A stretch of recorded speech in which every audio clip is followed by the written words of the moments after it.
नमस्कार, न्यूज मराठी 24/7च्या बातमी गावाकडचे मध्ये आपल्या सर्वांचं स्वागत।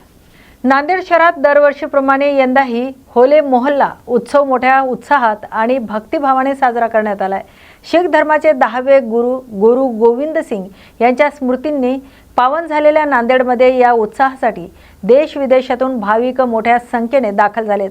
शीख धर्मीयांचा पवित्र तीर्थस्थान असलेल्या तख्त श्री हुजूर साहेब गुरुद्वारात भाविकांनी दर्शन घेत गुरुचरणी माथा टेकवलाय। यावेळी गुरुद्वारात कीर्तन, अरदास तसेच लंगरचे आयोजन करण्यात आले होते। उत्सवादरम्यान गुरुद्वारा परिसरात आकर्षक सजावट आणि रोषणाईने उजळून निघाला होता। भाविकांनी मोठ्या श्रद्धेने धार्मिक कार्यक्रमामध्ये सहभाग घेतला आणि शहरात सर्वत्र भक्तिमय वातावरण निर्माण झाले। दरम्यान भाविकांच्या सोयीसाठी तसेच कायदा आणि सुव्यवस्था राखण्यासाठी प्रशासनाकडून विशेष व्यवस्था करण्यात आली होती। मोहल्ला उत्सवानिमित्त नांदेडमध्ये आनंद आणि बंधुभावाचे वातावरण पाहायला मिळाले। वाहिगुरू जी का खालसा, वाहिगुरू जी की फतेह। हर साल ਦੀ ਤਰ੍ਹਾਂ ਹੋਲੇ ਮਹੱਲੇ ਦੇ शुभ अवसर ਉੱਪਰ ਸੰਗਤਾਂ ਹੁਮ-ਹੁਮਾ ਕੇ ਸੱਚਖੰਡ ਸ਼੍ਰੀ ਹਜ਼ੂਰ ਸਾਹਿਬ ਨਾਂਦੇੜ ਵਿਖੇ ਪਹੁੰਚ ਰਹੀਆਂ ਹਨ। ਮੈਂ ਇਸ ਅਵਸਰ ਉੱਪਰ ਆਪ ਸਭ ਨੂੰ ਜੀ ਆਇਆਂ ਕਹਿੰਦਾ ਹਾਂ। ਆਪ ਨੂੰ ਹੋਲੇ ਮਹੱਲੇ ਦੀ ਵਧਾਈ ਦਿੰਦਾ ਹਾਂ ਤੇ ਗੁਰੂ ਮਹਾਰਾਜ ਆਪ ਜੀ ਨੂੰ खुशियां देवे, आपदे परिवार नूं हमेशा खुश रखे, चढ़दी कला विच रखे। ये साडी सारियां दी अरदास है। संगतां वास्ते असीं उचेचे प्रबंध कीते हन। आपदे रहण वास्ते, दर्शनां वास्ते विशेष प्रबंध प्रशासन वालों कीते गए हन। होले महल्ले दे अवसर उपर जो हर साल असीं हल्ले दी कार्रवाई दिखाते हाँ, इस तरह होर भी शब्द कीर्तन के रहन सफाई के कार्यक्रम होंदे हन, वो हमेशा वांग किए जा रहे हैं। आप जी इन्हां सारी कार्यक्रमों का, सारे प्रोग्रामों का आनंद माणो, उन्हां विच गुरु घर दीआं खुशियां प्राप्त करो और आप जी इत्थे गुरु घर दे विच आके अपनी हाज़री लवा के और अपनी अरदास करके गुरु घर दीआं खुशियां प्राप्त करो। ये साडी सारियां दी इच्छा है, साडे सारियां दी कामना है। आप जी नूं बहुत बहुत जी आयां नूं और इस अवसर उपर बहुत बहुत लख लख बधाइयां। वाहिगुरू जी का खालसा, वाहिगुरू जी की फतेह। वाशिम शेलू बाजार या महत्त्वाच्या मार्गावर कोंडाळा परिसरात एक कुजूर गाडीला अचानक आग लागल्याची घटना घडली आहे। सुदैवाने या घटनेत कोणतीही जीवितहानी झाली नसली तरी वाहनाचं मोठं नुकसान झालंय। मिळालेल्या माहितीनुसार वाशिमहून शेलू बाजारकडे जाणाऱ्या कुजूर गाडी कोंडाळा महाली परिसरातून जात असताना अचानक धूर निघताना दिसलाय। काही क्षणातच वाहनाच्या पुढील भागाला आग लागली आणि आगीने संपूर्ण गाडीला वेढलंय। घटनेची माहिती मिळताच स्थानिक नागरिकांनी तात्काळ मदत कार्य सुरू करत आग विझवण्याचा प्रयत्न केलाय। त्याचवेळी अग्निशमन दलाला माहिती देण्यात आली। सूचना मिळताच अग्निशमन दल घटनास्थळी दाखल झाले आणि आगीवर नियंत्रण मिळवले। मात्र तोपर्यंत वाहनाचं मोठ्या प्रमाणात नुकसान झालं होतं। सुदैवाने वाहनातील चालक आणि इतर व्यक्तींना वेळेत बाहेर पडल्यामुळे कोणतीही जीवितहानी झाली नाही। दरम्यान आग लागण्याचं नेमकं कारण अद्याप स्पष्ट झाले नसून तांत्रिक बिघाड किंवा शॉर्ट सर्किटमुळे आग लागली असावी असा प्राथमिक अंदाज व्यक्त केला जातोय। या प्रकरणाचा पुढील तपास पोलीस आणि संबंधित विभाग करत आहे। या बातमीचा सविस्तर आढावा घेतलाय प्रतिनिधी विश्वास कुटे यांनी। अकोला जिल्ह्यातील तेलारा तालुक्यात दहिगाव फाट्याजवळ 2 दुचाकींची समोरासमोर धडक होऊन भीषण अपघात झाल्याची घटना घडली आहे। या अपघातात एकाचा मृत्यू झालाय तर 3 जण गंभीर जखमी झालेत। मिळालेल्या माहितीनुसार दहिगाव फाट्याजवळ 2 मोटरसायकलींची समोरासमोर जोरदार धडक झाली। या अपघातात बाळापूर येथील एक महिला आणि एक पुरुष तसेच तेल्हारा तालुक्यातील नेर येथील वडील आणि मुलगा असे 4 जण जखमी झालेत। अपघाताची तीव्रता इतकी भीषण होती की जखमींना तातडीने तेल्हारा ग्रामीण रुग्णालयात दाखल करण्यात आले। त्यापैकी 3 जणांची प्रकृती गंभीर असल्याने त्यांना पुढील उपचारासाठी अकोला येथील हलवण्यात आले। मात्र नेर येथील उमेश विष्णू तायडे यांचा रुग्णालयात नेत असताना मृत्यू झालाय। एका जखमीवर सध्या तेल्हारा ग्रामीण रुग्णालयात उपचार सुरू आहेत।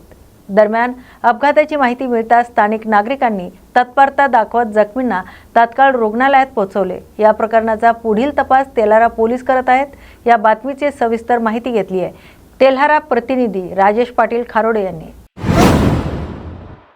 अकोला जिल्ह्यातील मूर्तिजापूर कारंजा महामार्गावर भीषण कार अपघात झाल्याची घटना घडली आहे। सुदैवाने या अपघातात कोणतीही जीवितहानी झाली नाही, मात्र वाहनाचे मोठे नुकसान झाले।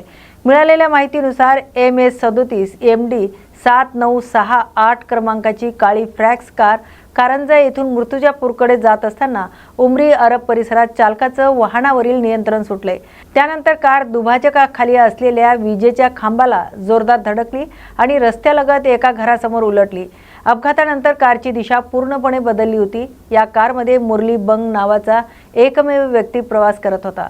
ते मंगरुळपीर तालुक्यातील व्यापारी असून वाशिम जिल्ह्यातील रहिवासी असल्याची माहिती कळाली। अपघातात त्यांच्या हाताला किरकोळ दुखापत झाली आहे, तर घटनेनंतर परिसरातील नागरिकांनी तत्परता दाखवत त्यांना तात्काळ वाहनातून बाहेर काढले। या अपघातात एक विजेचा खांब वाकला तर दुसरा खांब तुटल्याने काही काळ वीज पुरवठा खंडित झाला होता। माहिती मिळताच वीज वितरण कंपनीचे वरिष्ठ तंत्रज्ञ निलेश ठाकरे यांनी सहकार्यासह घटनास्थळी धाव घेत दुरुस्तीचं काम सुरू केले। वीज पुरवठा पूर्ववत केला। दरम्यान पोलिसांनी घटनास्थळी पंचनामा करून पुढील तपास सुरू केलाय। छत्रपती संभाजीनगर येथील देवगिरी ITI कॉलेजमध्ये टोयोटो इंडिया सेंटर ऑफ एक्सलन्सचे उद्घाटन राज्याचे OBC मंत्री अतुल सावे यांच्या हस्ते करण्यात आले। या केंद्राच्या माध्यमातून विद्यार्थ्यांना उद्योग क्षेत्राशी संबंधित आधुनिक तांत्रिक प्रशिक्षण दिले जाणार आहे। या प्रसंगी बोलताना मंत्री अतुल सावे यांनी सांगितले, भविष्यात DMIC प्रकल्पाच्या पार्श्वभूमीवर उद्योग क्षेत्रात कुशल कामगिरीची मोठ्या प्रमाणात गरज भासणार आहे। त्यामुळे विद्यार्थ्यांनी कौशल्याधारित शिक्षणाचा लाभ घेऊन रोजगाराच्या संधीसाठी तयार राहावे। दरम्यान टोयोटो कंपनीच्या सहकार्याने देवगिरी ITI मध्ये आधुनिक प्रयोगशाळा उभारण्यात आली असून येथे मोटार मेकॅनिक तसेच EV म्हणजेच इलेक्ट्रॉनिक वाहन तंत्रज्ञानाचं प्रशिक्षण दिले जाणार आहे। या उपक्रमामुळे विद्यार्थ्यांसाठी रोजगाराच्या नव्या संधी उपलब्ध होणार असल्याचं यावेळी सांगण्यात आले। या बातमीची सविस्तर माहिती घेतली आहे शिवम खिल्लारे यांनी। 24/7 मध्ये आपण आहोत देवगिरी ITI कॉलेज येथे। आपण बघा, आज इथे उद्घाटन होणार आहे टोयोटो सेंटर एक्सलन्स आणि उद्घाटन होणार आहे honourable Shri Atul Maheshwar Save saheb, minister of other backward class welfare, dairy development, non conventional energy, disabled welfare department, Maharashtra state. The presence of Shri Ramesh Rao Suryavanshi director आणि तसे दीप दुर्गे सर जे जॉईंट डायरेक्टर आहे। यांना कोणतं प्रशिक्षण दिलं जाणार? या विद्यार्थ्यांना मोटार मेकॅनिकचं प्रशिक्षण दिलं जाणार आहे। दरवर्षी किती विद्यार्थ्यांना देण्याचं आहे असं? दरवर्षी 500 विद्यार्थ्यांना याचा फायदा होईल प्रशिक्षण। बरं, इथल्या भूमिपुत्रांसाठी काही योजना आहेत का? जे गरीब विद्यार्थी आहेत, ज्यांची कुवत नाही किंवा ऐपत नसते फीस भरणे, त्यांच्यासाठी काय क्रम आहे तुमच्याकडे? सर्वात प्रथम मी हे सांगू इच्छितो की ITI मध्ये कोणत्याही प्रकारची फीस नाही आणि त्यांना प्रत्येक महिन्याला 500 रुपये आम्ही स्टायपंड पण देतो आणि ह्याचा फायदा गरीब विद्यार्थ्यांना होतो। तसंच टोयोटो किर्लोस्करनी देखील एक 600 विद्यार्थी आपल्या इथून ज्यांचं आर्थिक परिस्थिती हलाखीची आहे अशा क्रायटेरियाच्या विद्यार्थ्यांना बेंगलोरला घेऊन गेलेत आणि तिथं त्यांना प्रत्यक्ष रोजगार उपलब्ध करून दिलेला आहे। या सेंटरमुळे महाराष्ट्रातील युवकांसाठी रोजगाराच्या किती संधी निर्माण होतील? सर, ज्यावेळेस टोयोटो किर्लोस्कर कंपनी आपल्या संभाजीनगरमध्ये येईल तर 2027 नंतर जवळजवळ 60,000 लोक या कंपनीमध्ये लागतील आणि त्यांच्या जे बाकीच्या जे सिस्टर कन्सर्न असेल अशा जवळजवळ 1 लाख लोकांना रोजगार मिळेल। इलेक्ट्रॉनिक वाहन किंवा ग्रीन टेक्नॉलॉजी काही विशेष कार्यक्रम आहेत का आपल्या? आपण आता नवीन कोर्सेस EV टेक्नॉलॉजी हा नवीन कोर्स आपण या ITI मध्ये सुरू करत आहे। तसेच अल्पमुदतीच्या अभ्यासक्रमामध्ये देखील आपण EVचा समावेश केलेला आहे आणि त्यासाठी 2 सुसज्ज अशा लॅब आपण इथं तयार केलेले आहेत। त्यामध्ये आजच TNS फाउंडेशन यांनी आपल्याला एक लॅब दिले आणि याच्या अगोदर ICICI फाउंडेशनने आपल्याला एक लॅब दिलेले। पण पुढील 5-10 वर्षामध्ये टोयोटोचे भारतासाठी काही विजन आहे? सर, टोयोटो अशी कंपनी आहे जी फक्त वर्कर्स म्हणून घेत नाही तर एक सगळ्यांना फॅमिली म्हणून घेते आणि टोयोटोमध्ये जॉईन होणारा प्रत्येक वर्कर हा तो फॅमिलीचा घटक बनतो आणि त्यामुळे आपल्या या संभाजीनगरच्या युवकांना खूप चांगलं भविष्य। भविष्यात भारतामध्ये आणखी असं सेंटर ऑफ एक्सेलन्स सुरू करण्याची योजना आहे? सर, हे जे सेंटर ऑफ एक्सलन्स सुरू केलं, तर मी मराठवाडा विभागाचा सहसंचालक आहे. तर एकूण 14 ठिकाणी आपल्या मराठवाड्यामध्ये असे सेंटर्स ऑलरेडी सुरू झालेले आहेत आणि एकूण महाराष्ट्रामध्ये 45 ठिकाणी असे सेंटर सुरू होत आहेत. शेवटचा प्रश्न सर, तुम्ही जे भूमिपुत्रांसाठी जे इथल्या विद्यार्थ्यांसाठी काय आव्हान करणार? भूमिपुत्रांसाठी एकच आवाहन करतो की इतर शैक्षणिक यांच्याकडे न वळता ITI कडे वळावे, ज्या त्यांना लगेच जॉब मिळेल. कन्नड तालुक्यातील टाकळी शाहू आणि मोहरा येथील छत्रपती शिवाजी महाराजांचा भव्य अश्वरूढ पुतळ्याचं लोकार्पण सोहळा मोठ्या उत्साहात पार पडलाय. विविध संत महंतांच्या हस्ते हा सोहळा संपन्न झालाय. तर शुक्रवारी सकाळी पार पडलेल्या या कार्यक्रमात परिसरातील नागरिक मोठ्या संख्येने उपस्थित होते. टाकळी येथे छत्रपती शिवाजी महाराजांची वेशभूषा धारण करून गावात भव्य मिरवणूक काढवण्यात आली. तसेच पुतळ्याचं पूजन आणि आरती करून शिवरायांना अभिवादन करण्यात आले. यावेळी उपस्थित संत महंतांनी छत्रपती शिवाजी महाराजांच्या कार्याचा गौरव करत आपलं मनोगत व्यक्त केले. दोन्ही गावांमध्ये शिवरायांच्या जयघोषात हा सोहळा साजरा करण्यात आलाय. दरम्यान महिला भगिनींनी ठिकठिकाणी रांगोळ्या काढून कार्यक्रमात सहभाग घेतलाय. कार्यक्रमानंतर महाप्रसादाचं आयोजन करण्यात आलं होतं. या सोहळ्यासाठी गावातील पदाधिकारी, ग्रामस्थ, विद्यार्थी आणि नागरिक मोठ्या संख्येने उपस्थित होते. या बातमीची सविस्तर माहिती घेतली आहे कन्नड प्रतिनिधी देवीदास थोरात यांनी. सर्वांना जय शिवराय. मी डॉक्टर संदीप भुसारे. गाव आहे माझं शेलगाव, तालुका कन्नड. राहणार हल्ली मुक्काम माझा छत्रपती संभाजीनगर. आज मी इथे शिवाजी महाराजांची वेशभूषा करून आलो होतो आणि हे मोहरा गाव आणि ह्या गावाच्या शेजारीच असणारं टाकळी बुद्रुक ह्या 2 गावी अश्वारूढ असे शिवाजी महाराजांचा पुतळ्याचं अनावरण आज ह्या दोन्ही गावांनी खूप थाटामाटात साजरं केलं. गावाचा प्रतिसाद बघता लहान थोर, स्त्री पुरुष सर्वांनी नाचत, फुगड्या खेळत, लेझिम खेळत गावातून पूर्ण मिरवणूक काढून महाराजांच्या पुतळ्याचं अनावरण केलं. त्या प्रसंगी मला या गावांनी आमंत्रण दिलं. त्याबद्दल गावाचे सरपंच समाधान गाडेकर यांचे मनापासून धन्यवाद. आणि त्यांना परत एकदा धन्यवाद की त्यांनी महाराजांचा पुतळा हा गावाच्या अगदी नाकासमोर बसवला, जेणेकरून कोणीही येऊन महाराजांसमोर नतमस्तक होईल. धन्यवाद गाडेकर साहेब. छत्रपती संभाजीनगर येथे 8 मार्च रोजी आंतरराष्ट्रीय महिला दिनानिमित्त विशेष क्रीडा स्पर्धेचं आयोजन करण्यात आले. जिल्हाधिकारी मेघा सानवन यांच्या मार्गदर्शनाखाली मेरा युवा भारत आणि क्रीडा मंत्रालयाच्या वतीने हा उपक्रम राबवण्यात येतोय. महिलांना क्रीडा क्षेत्रात प्रोत्साहन मिळावे आणि अधिकाधिक सहभाग वाढावा या उद्देशाने हे ॲथलेटिक्स स्पर्धा आयोजित करण्यात आले आहेत. भारतीय क्रीडा प्राधिकरण आणि मेरा युवा भारत यांच्या संयुक्त विद्यमाने अस्मिता लीग अंतर्गत या स्पर्धा पार पडणार आहेत. देशातील सुमारे 250 जिल्ह्यांमध्ये या उपक्रमाचं आयोजन करण्यात येत असून त्याचाच एक भाग म्हणून छत्रपती संभाजीनगर जिल्ह्यातील गारखेडा परिसरातील जिल्हा विभागीय क्रीडा संकुल येथे हा कार्यक्रम होणार आहे. या कार्यक्रमाला क्रीडा राज्यमंत्री रक्षा निकीसम यांची प्रमुख उपस्थिती लाभणार आहे. तर या स्पर्धामुळे जिल्ह्यातील महिला खेळाडूंना आपली क्रीडा कौशल्य सादर करण्याची संधी मिळणार आहे. या बातमीचा आढावा घेतलाय प्रतिनिधी प्रवीण खरात यांनी. सनवाल जिला युवा अधिकारी, मेरा युवा भारत, छत्रपति संभाजीनगर, युवा कार्यक्रम और खेल मंत्रालय। अभी आने वाले 8 मार्च को, जैसा हम सब जानते हैं, अंतर्राष्ट्रीय महिला दिवस के रूप में से मनाया जाता है। तो हर साल भारत सरकार द्वारा विभिन्न कार्यक्रमों का आयोजन होता है। इस बार युवा कार्यक्रम और खेल मंत्रालय द्वारा एक अनोखी पहल की जा रही है, जिसके अंतर्गत पूरे भारतवर्ष में 250 चिन्हित जिलों में महिलाओं के लिए खासतौर पर एक एथलेटिक्स स्पर्धा का आयोजन किया जा रहा है। ये जो कार्यक्रम है, ये भारतीय खेल प्राधिकरण, मेरा युवा भारत के संयुक्त उपक्रम से किया जा रहा है। और इसका जो ये कार्यक्रम है, ये अस्मिता लीग के अंदर इस कार्यक्रम का आयोजन किया जा रहा है। जैसे हम सब जानते हैं कि हमारे जो प्रधानमंत्री हैं नरेंद्र मोदी जी द्वारा भी हमेशा ये जोर दिया गया है कि हम महिलाओं को भी खेल के क्षेत्र में उनका अधिक से अधिक प्रतिभागिता रहे। इस संदर्भ में खेलो इंडिया की एक पहल है अस्मिता लीग। तो इसके अंतर्गत ही हमारे सभी 250 जिलों में कार्यक्रम का आयोजन हो रहा है। यदि मैं छत्रपति संभाजीनगर की यदि बात करूं, तो छत्रपति संभाजीनगर में भी इस कार्यक्रम का एक भव्य आयोजन यहाँ पर किया जाना है।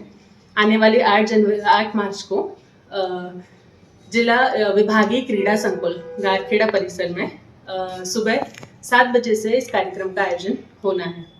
इस कार्यक्रम में हमारे जो युवा कार्यक्रम व खेल राज्य मंत्री श्रीमती रक्षा निखिल मैडम इस कार्यक्रम में स्वयं शिरकत करने वाले हैं।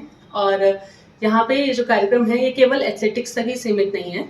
यहाँ पे महिलाओं के लिए और भी कई प्रकार के कार्यक्रम अस्मिता लीग के अंदर उस दिन आयोजित किए जाएंगे। जैसे महिलाओं के लिए साइक्लोथॉन है, वॉकाथॉन है, या हमारे एथलेटिक एक्टिविटीज़ हैं, किक बॉक्सिंग, वुशु, योगा और भी वेट लिफ्टिंग। इस प्रकार के तमाम कार्यक्रमों का आयोजन भी महिलाओं के लिए व युवतियों के लिए खास तौर पर उस दिन यहाँ पर आयोजित किया जाएगा। साथ ही अन्य महानुभावों की भी इसमें उपस्थिति रहेगी यहाँ पर उस कार्यक्रम में। और जो एथलेटिक एक्टिविटीज़ हैं उसमें 3 आयु वर्ग में ये कार्यक्रम का यहाँ पे आयोजन होगा। 13 वर्ष से नीचे की आयु, 13 से 18 वर्ष व 18 वर्ष से ऊपर की आयु। तो उसमें कोई भी युवती व महिलाएं अपना प्रतिभाग कर सकते हैं। और मैं आप सभी चैनल के माध्यम से आह्वान भी करूंगी कि छत्रपति संभाजी नगर की सभी युवतियां और महिलाएं इस कार्यक्रम में अधिक से अधिक संख्या में उपस्थित हों गारखेड़ा परिसर विभागीय क्रीड़ा संकुल में, और इस कार्यक्रम को एक सफल कार्यक्रम बनाने में अपना योगदान दें। और साथ ही साथ इस कार्यक्रम के लिए आप लोग mybharat.gov.in पर रजिस्टर कर सकते हैं व आपका रजिस्ट्रेशन ऑन द स्पॉट भी पंजीकरण वहाँ पर किया जा सकता है। इस कार्यक्रम में अंदाजित संख्या है वो लगभग 5000 तक महिलाएं व युवतियाँ इस कार्यक्रम में प्रतिभाग करने का अंदाजित संख्या निर्धारित की गई है। कौन से लोग जैसा पार्टिसिपेट करने हैं, स्कूल है या एनजीओ है या क्या है? जी, जैसे मैंने बताया कि अस्मिता लीग के अंडर इसमें सभी वर्ग की महिलाओं व युवतियों के लिए सभी कार्यक्रमों का आयोजन यहाँ पर किया जाएगा। तो इसमें कोई भी ऐसा लिमिटेशन नहीं है कि ये केवल स्कूल, शाला या आंगनबाड़ी तक सीमित है। इसमें जनरल जो पब्लिक है, महिलाएं हैं, क्राउड है, वो भी कोई भी इस कार्यक्रम में हिस्सा ले सकते हैं। और मैं सभी से निवेदन भी करूंगी कि उस दिन अधिक से अधिक संख्या में सभी महिलाएं व युवती बच्चियां इस कार्यक्रम में पधारें। जो आप प्रोग्राम लेने वाले हैं इसमें कुछ बख्शीश या कुछ ऐसा ट्रॉफी वगैरह मिलने वाली है क्या लोगों को जो फर्स्ट आने वाला है, सेकंड आने वाला है? जी, जो मेरा युवा भारत द्वारा इसमें जो एथलेटिक एक्टिविटीज़ हैं 100 मीटर, 200 मीटर और 400 मीटर की जो दौड़ है उसमें प्रतिभाग करने वाले विजेताओं को मंत्रालय द्वारा ही हमें निर्देश दिया गया है कि उन्हें हम मेडल से सम्मानित करें और साथ ही साथ उनको सर्टिफिकेट देकर सम्मानित करेंगे। टॉप जो 3 उसमें विजेता रहेंगे हर एक आयु वर्ग में। तो किस प्रकार का अपन देने वाले हैं जैसा? सर, इसमें जो मेडल हैं और सर्टिफिकेट्स हमें मंत्रालय की ओर से ही आया गया है वो हम इसमें देंगे। पर मेरा सभी से बस एक दरख्वास्त है कि वो mybharat.gov.in में रजिस्टर करें या फिर ये जो QR कोड है इसे स्कैन करके भी अपना रजिस्ट्रेशन और अपनी उपस्थिति एक वहाँ पर निर्धारित कर सकें। कोल्हापूर जिल्ह्यातील कागल तालुक्यातील पिराचीवाडी गावाने मुख्यमंत्री समृद्ध पंचायत राज अभियानामध्ये सहभाग घेतलाय। या अभियानाच्या निमित्ताने अभिनेते भाऊ कदम यांनी आज पिराचीवाडी गावाला भेट दिली। यावेळी गावकऱ्यांच्या वतीने भाऊ कदम यांची सजवलेल्या बैलगाड्यातून सवाद मिरवणूक काढण्यात आली आहे। तसेच विविध निधी आणि लोकसभागृहातून गावात करण्यात आलेल्या विकास कामांच्या उद्घाटनही त्यांच्याच हस्ते करण्यात आले। या कार्यक्रमाला जिल्हा परिषदेने मुख्य कार्यकारी अधिकारी कार्तियन एस देखील उपस्थित होते। पिराचीवाडी ग्रामस्थांनी केलेल्या उत्स्फूर्त स्वागतामुळे आणि बैलगाडीतून काढलेल्या मिरवणुकीमुळे भाऊ कदम एकदम भारावून गेले। दरम्यान पंचायत राज अभियानामध्ये अशा प्रकारचं काम राज्यात कुठेही झालेलं पाहायला मिळणार नाही असं म्हणत जिल्हा परिषद सीईओ कार्तियन एस यांनी भाऊ कदम यांना जणू चॅलेंजच दिलंय। पूर्ण उपक्रम केलेले आहेत की ज्याच्यामुळे हा इतका सगळा तुमच्या गावचा गौरव। नाविन्यपूर्ण उपक्रम म्हणजे आमच्या गावची सुंदर देखणी अशी स्मशानभूमी, ज्या स्मशानभूमीमध्ये नवरा नवरी आता फोटो काढायला, फोटोशूट करायला जातात, मुलं अभ्यासाला बसतात, की स्मशानभूमी आहे म्हणून अशी कोणालाही गावात अशी भीती नाही की कसं जायचं काय। आणि त्याचप्रमाणे परत ग्रामपंचायत इमारत खूप सुंदर आणि देखणी आम्ही उभी केलेली आहे। त्याचप्रमाणे आमच्या गावामध्ये 1500हून अधिक झाडे आम्ही वृक्षारोपण केलेलं आहे आणि RCC अशी मराठी इमारत शाळा आम्ही बांधलेली आहे। काय करायचं राहून गेले असं वाटतं तुम्हाला? आणखी काय ध्येय आहे गावाचं? असं एक म्हणजे इतिहासकालीन आमच्या गावामध्ये एक बुरुज आहे की ते शिवसृष्टीचं काम चालू आहे, 50% झालेलं आहे. पुढच्या 1-2 वर्षात ते आमचं पूर्ण कंप्लीट होईल. तुमचं नाव सांगा. मी सौ कल्पना सुभाष भोसले, ग्रामपंचायत पिराची सरपंच. महत्वाचा दिवस आहे कदम आलेले आहेत आपल्या या निमित्ताने जिल्ह्याचं प्रेझेंटेशन राज्यभर होणार आहे. काय हां, नक्की. आज मी पूर्ण महाराष्ट्राच्या लाडकी अभिनेते आणि महाराष्ट्र चित्रपटच्या एक दिशा देणारे अभिनेते भाऊ कदमजी इथे आलेली आहे, याच्याबद्दल मी मनापासून धन्यवाद बोलतो. आणि मी भाऊ कदमजीला एक चॅलेंज करतो. तुम्ही तुमच्या अनुभवामध्ये बरेच गावामध्ये तुम्ही गेला असेल. आता मी महाराष्ट्रामध्ये येऊन 4 वर्ष झालं. अशा पद्धतीनं गाव तुम्हाला कुठेही महाराष्ट्रामध्ये दिसणार नाही. स्वतः लोक पैसा घेऊन इथे काम करणारे, सगळे लोक एकत्र येऊन काम करणारे आणि फक्त स्पर्धासाठी नव्हे पण गावांचं नाव देशभर जाण्यासाठी म्हणजे 24 तास काम करणारे गाव पिराचीवाडी आहेत. आणि हा गावाबद्दल आता भाऊ कदमजी आलेली आहे, त्याच्याबद्दल मी तुम्हाला सर्वप्रथम धन्यवाद बोलतो. आणि मला तर आज असं वाटत आहे की मुख्यमंत्री समृद्ध पंचायत राज अभियानमध्ये राज्यात प्रथम नंबर आलेले अभिनंदन करण्यासाठी सर्व लोक आलेले आहेत असं मला वाटतं. थँक्यू. धुळे जिल्ह्यातील शिंदखेडा तालुक्यातील नरडाणे गावात एका व्यापाऱ्यावर झालेल्या हल्ल्याच्या निषेधार्थ आज व्यापाऱ्यांनी दुकाने बंद ठेवता रास्ता रोको आंदोलन केले. मुंबई आग्रा महामार्गालगत असलेल्या या गावात व्यापारी आणि ग्रामस्थांनी रस्त्यावर उतरून निषेध व्यक्त केलाय. मिळालेल्या माहितीनुसार काल सायंकाळी 2 तरुणांनी एका मेडिकल दुकानासमोर लघुशंका करण्याचा प्रयत्न केला. यावेळी दुकान चालकाने त्यांना हटवले असता त्या दोघांनी संतापाच्या भरात मेडिकल दुकान मालकाला बेदम मारहाण केली आणि दुकानातील पैसे घेऊन तेथून पसार झाले. या घटनेच्या निषेधार्थ आज नरडाणे गावातील व्यापाऱ्यांनी दुकाने बंद ठेवली आहेत. तसेच रस्त्यावर उतरून निदर्शने करत रास्ता रोको आंदोलन केले. गेल्या काही दिवसापासून गावातील काही टवाळखोरांकडून व्यापाऱ्यांना पैशासाठी त्रास दिला जात असल्याचा आरोप व्यापाऱ्यांनी केलाय. तसेच रस्त्याने येणाऱ्या महिलांची छेड काढण्याचे प्रकारही वाढल्याची तक्रार ग्रामस्थांनी केली आहे.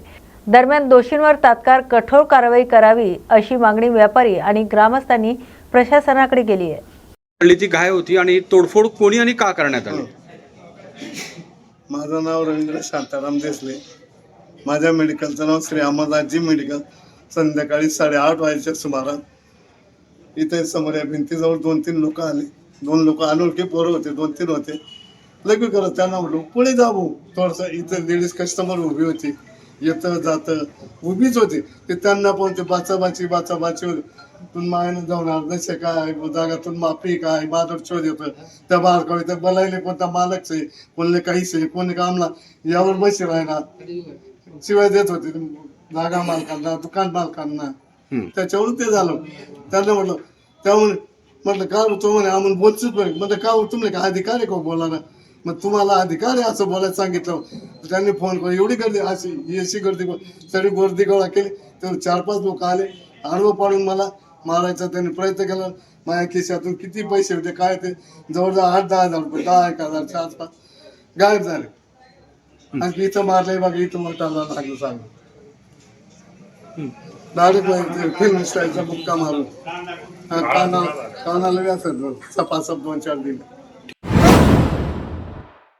जालना येथील खासदार कल्याण काळे यांनी राज्य सरकारवर टीका करत शेतकऱ्यांच्या कर्जमाफीसाठी भरीव निधींची तरतूद करण्याची मागणी केली आहे. महापुरुषाच्या नावाने योजना जाहीर करताना सरकारने अधिक उदारतेने निर्णय घ्यायला हवा होता असं त्यांनी म्हटलंय.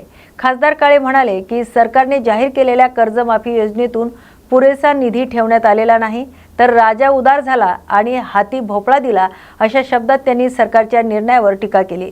महापुरुषाच्या नावाने योजना जाहीर करताना प्रत्यक्षात शेतकऱ्यांना दिलासा मिळेल असा ठोस निर्णय अपेक्षित होतोय असेही त्यांनी नमूद केले. शेतकऱ्यांच्या आर्थिक अडचणी लक्षात घेऊन कर्जमाफीसाठी अधिक भरीव तरतूद करणे आवश्यक असल्याचं सांगत अन्यथा ग्रामीण भागातील शेतकऱ्यांची परिस्थिती अधिक गंभीर होऊ शकते असा इशाराही त्यांनी दिलाय. यामध्ये शेतकऱ्यांसाठी 2 लाखापर्यंत कर्जमाफी जाहीर करण्यात आली आहे. अहिल्यादेवी होळकर असं नाव देखील दिले बजेट सादर केलं. कोणत्याही योजनेला महत्त्वाच्या राजा महाराजा आणि राष्ट्रपुरुषाचं नाव देऊन हे सरकार त्यांना का अशा पद्धतीचं काम करायला लावतात मला कळत नाही. नाव मोठे मोठे देतात. अहिल्यादेवी होळकर ह्या आमच्या राष्ट्रमाता राजमाता आहेत आणि त्यांच्या नावाने देत आहे, मला त्याचा आनंद द्यावा. परंतु देताना त्यांनी शेतकऱ्याला भरभरून देताना कुठल्याही प्रकारची कंजूसी करू नये. त्यांनी म्हणायला पाहिजे होतं 31 मार्च 2026 पर्यंत जे शेतकरी थकबाकीत असतील त्या सगळ्यांची सरसकट कर्जमाफी आम्ही करू. याच्यावर त्यांनी त्यांच्या जाहीरनाम्यामध्ये निवडणुकीच्या जाहीरनाम्यामध्ये लिहिलं आणि लोकांना आश्वासन दिलं. त्या आश्वासनाला लोक बळी पडले आणि राज्यामध्ये थंबिंग मेजॉरिटीमध्ये त्यांचं सरकार आलं. राजा उदार झाला आणि हाती भोपळा आला.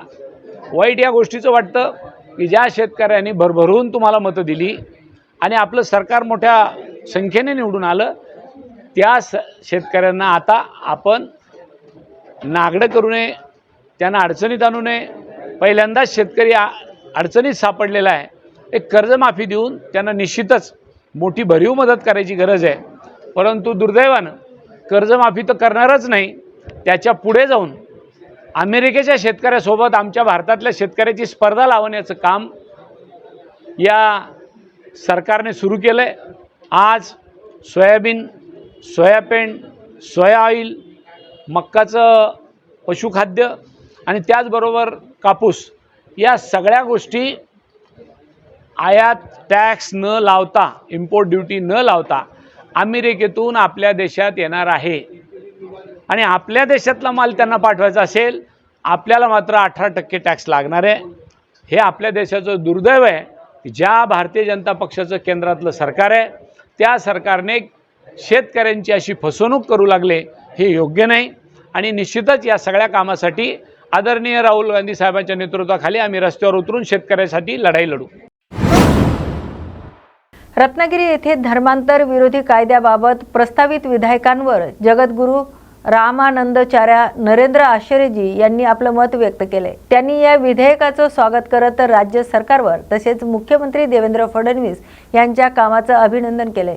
रामानंदचार्य नरेंद्रचार्यजी म्हणाले की बाहेरून येणाऱ्या पैशाच्या माध्यमातून धर्मांतर होऊ नये यासाठी कायद्यात योग्य आणि कठोर तरतुदी असणं आवश्यक आहे. जबरदस्ती किंवा प्रलोभन देऊन होणारे धर्मांतर गुन्हा ठरवलं पाहिजे असंही त्यांनी सांगितले. तसेच विवाहाच्या माध्यमातून होणाऱ्या धर्मांतराच्या प्रकरणावरही नियंत्रण ठेवण्यासाठी कायद्यात स्पष्ट तरतूद असावी असं मत त्यांनी व्यक्त केले. त्यामुळे अशा घटनांना आळा बसण्यास मदत होईल असं त्यांनी नमूद केले. आपल्या महाराष्ट्र राज्याचे मुख्यमंत्री आदरणीय देवेंद्रजी फडणवीस साहेब आणि त्यांचं मंत्रिमंडळ यांचा मी अंतःकरणपूर्वक मनपूर्वक अभिनंदन करतोय. कारण हिंदू धर्माला प्रचंड खतरा निर्माण झाला ह्या लव जिहादमुळे म्हणा किंवा धर्मांतर जे चालू आहे, विदेशातून निधी येतो आणि ह्या निधीचा उपयोग करून प्रलोभनं दाखवली जातात, पास्टर नेमले जातात, हिंदू धर्मातलीच माणसं पास्टर म्हणून नेमले जातात, त्यांना महिन्याला एक काही ठोक रक्कम दिली जाते आणि नंतर त्याच्यावर कमिशन वेगळं असतं की तुम्ही किती लोकांना हिंदू धर्मातून कन्व्हर्जन करून ईसाई बनवताय, त्याच्यावर त्यांना पैसे असतात. तर ह्या कायद्यानं आमची समजूत आहे की जर अशा प्रकारे असेल कायदा, कारण तो पूर्णपणे काही समजलेला नाही समाजामध्ये, अजून तो तसा प्रसिद्ध झालेला नाही, तर त्यामध्ये आदरणीय देवेंद्र फडणवीस साहेब यांनी ह्या कायद्यामध्ये अशा प्रकारे अंतर्भूत केलं पाहिजे की हे बाहेरून फंड येतात आणि या फंडाचा उपयोग करून धर्मांतर केलं जातं, प्रलोभनं दाखवून धर्मांतर केलं जातं आहे, अज्ञानाचा फायदा घेऊन धर्मांतर केलं जातं आहे. तर येणे केणे प्रकारे कोणत्याही प्रकारे जरी धर्मांतर झालं तर कायद्यानं गुन्हा ठरवला पाहिजे आणि त्याच्यामध्ये मोठ्या प्रमाणामध्ये त्याच्यात शिक्षा झाली तर ह्या प्रकाराला कुठेतरी आळा बसेल असं मला वाटतं. आता विवाह जो आहे तो विवाह केला आणि कायदेशीर झाला, त्यामुळे तो त्या धर्मात गेली ती व्यक्ती आणि त्यामुळे ते ईसाई झाले वगैरे, हे सगळे बनाव असतात, कायद्याच्या पळवाटा काढून बनाव असतात. तर या कायद्यामध्ये असं अंतर्भूत करणं आवश्यक आहे असं मला वाटतं की हिंदू धर्मातील मुलगीनं अन्य धर्मामध्ये जरी लग्न केलं तरी सुद्धा तिला कायद्यानं धर्म बदलता येणार नाही, तिला होणारं जे मूल असेल ते सुद्धा तिच्या आईच्याच धर्माचं असेल, अशा प्रकारचा कायद्यामध्ये अंतर्भाव केला पाहिजे असं मला वाटतं. ते केलं तरच खऱ्या अर्थाने धर्मांतर थांबेल. नाहीतर मग लग्न करायचं, लव जिहाद हा काय प्रकार आहे, तोच आहे की लग्न करायचं म्हणजे शर्यतचा कायदा सुरू होतो, शर्यतच्या कायद्याप्रमाणे ती मुसलमान होते, मुसलमान झाले की आम्ही काहीच काही बोलू शकत नाही. आणि हे सगळं फसवं प्रेम असतं, फसवा सगळा विवाह वगैरे जो प्रकार आहे सगळं लपंडाव आहे, ते फसवेगिरी आहे की जेणेकरून हिंदू धर्मातील मुलींचं कन्व्हर्जन करून त्यांना इस्लाम बनवणं. तर ह्या कायद्यामध्ये अशा प्रकारे जर तुम्ही धर्मांतर, मी महाराष्ट्र शासनाला आपल्या माध्यमातून सांगू इच्छितो की जर तुम्ही धर्मांतर बंदी कायदा करू इच्छित असाल तर हे जाणूनबुजून कलमं त्याच्यामध्ये अंतर्भूत करणं आवश्यक आहे. बाहेरून फंड्स येतात, त्या फंड्सच्या माध्यमातून धर्मांतर चालतं, तर अशा प्रकारे सापडलं तर त्याला मोठ्यात मोठी शिक्षा झाली पाहिजे. दुसरी गोष्ट की लग्न केलंय म्हणून तिचा धर्म बदलला जातो, तोही प्रकार बंद झाला पाहिजे. तिचं लग्न जरी त्या धर्मातील म्हणजे मुस्लिम धर्मामध्ये जरी झालं तरी सुद्धा ते लव जिहादच समजलं पाहिजे आणि त्या मुलीचा धर्म बदलता येणार नाही आणि त्या मुलीला होणारी जी मुलं आहेत त्यांचाही धर्म बदलता येणार नाही, ते हिंदूच राहिले पाहिजे. अशा प्रकारचा जर कडक कायदा केला तर ह्या कायद्याला काहीतरी वेट राहील असं मला वाटतं. नाहीतर ह्या पळवाटा शोधल्या जातील की त्यांनी स्वेच्छेनं धर्मामध्ये चाललेले आहे. ती उद्या कलेक्टरांकडे 1.5 महिना किंवा 2 महिने, मला काल नितेशजी राणेची मुलाखत ऐकायला मिळालेली आहे, त्याच्यामध्ये त्यांनी त्याचा उल्लेख केलेला आहे. काही सोशल मीडिया किंवा प्रेस मीडिया याच्यामध्ये मी ऐकलं की 2 महिने अगोदर कलेक्टरकडे अर्ज केला तर ते करता येईल, धर्मांतर करता येईल. तर या कायद्यांचा, ह्या कायद्यांचा म्हणण्यापेक्षा पळवाटांचा उपयोग करून ईसाई मिशनरी लोक आणि मुस्लिम समुदायाचे लोक जे धर्मांतर करतात, ते मी सगळ्या मुसलमानांना किंवा सगळ्या ईसाई नाही यामध्ये घेऊ इच्छित नाही, परंतु जे ईसाईकरण करणारा एक ठराविक लोक आहे ते, तर हे आणि मुस्लिम धर्माचं कन्व्हर्जन म्हणजे लव जिहादच्या नावाखाली जे धर्मांतर करणारे लोक, यांना याचा फायदा होईल. त्यामुळे ही गोष्ट लक्षात घेऊन ते जाणूनबुजून करतायत ना, त्यामुळे आपण सुद्धा जाणूनबुजून त्या कायद्यामध्ये ही गोष्ट नमूद करणं गरजेचे आहे की तुम्ही जरी लग्न केलं आणि ते लव जिहाद नाही त्याला रंग दिलात तरी सुद्धा त्या मुलीचा धर्म बदलला जाणार नाही आणि त्या मुलीला होणारी मुलं जी आहेत ती मुळात तिची आई हिंदू असल्यामुळे आईचा धर्म तिला दिला गेला पाहिजे, ही एक मागणी आहे. आणि बाहेरून फंड्स येतात धर्मांतर करण्यासाठी, अज्ञानाचा फायदा घेतला जातो, त्याच्यानंतर परिस्थितीचा फायदा उचलला जातो, त्यानंतर आमिष दाखवली जाते. ह्याच्या कडक बंधनं असणं आवश्यक आहे. त्याचबरोबर इथं हे सांगू इच्छितो की आता मी बघा 1,54,591 जणांना हिंदू धर्मामध्ये आणलेलं आहे. अर्थात हे काय धर्मांतर नाही, ह्याला घर वापसी असं म्हणतात. तर त्या कायद्यामध्ये क्लिअर कट दिलं पाहिजे की जो मुळात हिंदू आहे आणि त्याने धर्मांतर केलेलं असू दे, नाहीतर त्यांनी आपली जात न बदलता उपासना पद्धती बदललेली असू दे, तरी सुद्धा ते धर्मांतर होत नाही, ते घर वापसी होईल. का तर मुळात तो हिंदू आहे, हा मुळातच तो ख्रिश्चन आहे आणि जर त्याचं आम्ही घर वापसी करून त्याचं शुद्धीकरण केलं तर आमच्यावर सुद्धा गुन्हा दाखल झाला, आम्ही त्याला विरोध नाही करणार, पण आमचा तो उद्देशच नाही आहे मुळामध्ये. तर तो मुळातच हिंदू होता आणि त्या हिंदू माणसाचं धर्मांतर केलेलं आहे आणि त्याचा धर्म बदललेला आहे. ईसाई मिशनरी काय करतात, धर्म बदलाच्या भानगडीतच पडत नाहीत, ते फक्त उपासना पद्धती बदलतात, बाप्तिस्मा करून त्याची उपासना पद्धती बदलतात. तर ती उपासना पद्धती बदललेली असू दे किंवा तो मुळात हिंदू आहे आणि तो ख्रिश्चन झालेला असू दे किंवा मुसलमान झालेला असेल, तर अशा व्यक्तीला आम्ही धर्मगुरू या नात्यानं धर्मात घेतलं. आमच्यासारख्या अनेक संस्था हे कार्य करतात, तर त्या संस्थांनी जर धर्मामध्ये घेतलं तर तो धर्मांतर बंदी कायद्याखाली अंतर्भूत झालं नाही पाहिजे असं त्यामध्ये नमूद करणं आवश्यक आहे. नाहीतर